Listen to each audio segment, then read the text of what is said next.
నాకు అర్థం కాదు. పిచ్చోడో మంచోడో మాకే అర్థమైతే లేదు. తిట్టి చెప్పినాం, కొట్టి చెప్పినాం, పద్ధతిగా చెప్పినాం. సరే పోనీ పిచ్చోడు కుక్క అని వదిలేసినాం.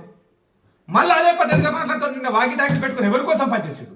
జీతం తీసుకుని పనిచేసిరా? నీ లెక్క బ్రోకర్ తనంతో పనిచేసిరా? నీ లెక్క పైసలతో పనిచేసిరా? ఎవరి కోసం పనిచేసాడు? నీ కోట్లు వేసిన కమాన్పూర్ మండల ప్రజానికం కాళేశ్వరం పోతే అక్కడ సౌకర్యాలు కల్పించడానికి చేసిర్రు. పోనీ ఎవరి దగ్గర పైసలు తీసుకున్నారా? మరి కొన్ని రోజులు నువ్వు కూడా పుట్టాలింగమ్మ చారిటబుల్ ట్రస్ట్ పేరుతో ప్రైవేట్ సైన్యాన్ని నడిపినావు కదా. మేము గట్టినా అన్నామా? చిల్లరగాళ్ళు, జోకర్ గాళ్ళు, బ్రోకర్ గాళ్ళు అన్నామా?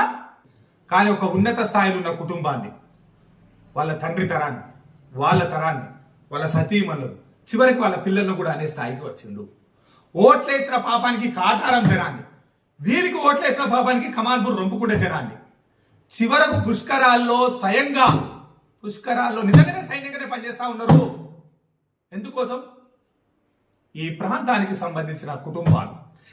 నీకు రాజకీయ అరంగేటం నేర్పి రాజకీయ నాయకునిగా తీర్చిదిద్దిన మొదటి తరం శ్రీపాదారావు గారిని మాటలను, తర్వాత నిన్ను సహచరునిగా దగ్గరికి తీసి నిన్ను కుటుంబ సభ్యుడిగా చేరదీసిన శ్రీధర్ బాబు గారిని, సి బాబు గారిని, వారిని ఒక తరం వారిని మాటలను, చివరికి వారి సతీమణులను తప్పుగా మాట్లాడినావు.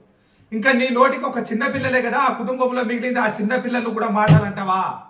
అంతే కదా నీ నుంచి ఎక్స్పెక్ట్ చేసేది.